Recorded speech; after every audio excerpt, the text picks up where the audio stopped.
Dumalo sina Pangulong Ferdinand Marcos Jr. at First Lady Liza Araneta Marcos sa Centennial Canonical Coronation ng mahal na imahen ng Our Lady of Manaoag sa Pangasinan. Ang makasaysayang pagdiriwang ay ginanap sa Minor Basilica of Our Lady of the Rosary of Manaoag bilang paggunita sa 100 taon ng debosyon at pilgrimage ng mga mananampalataya.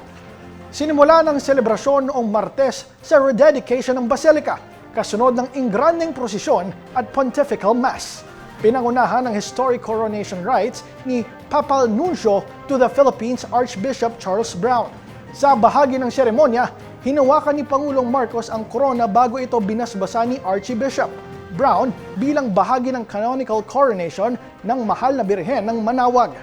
Ang Our Lady of Manaoag ay isa sa pinakadinadayong simbahan ng mga deboto sa bansa at itinuturing na mahalagang sentro ng faith tourism sa Pangasinan.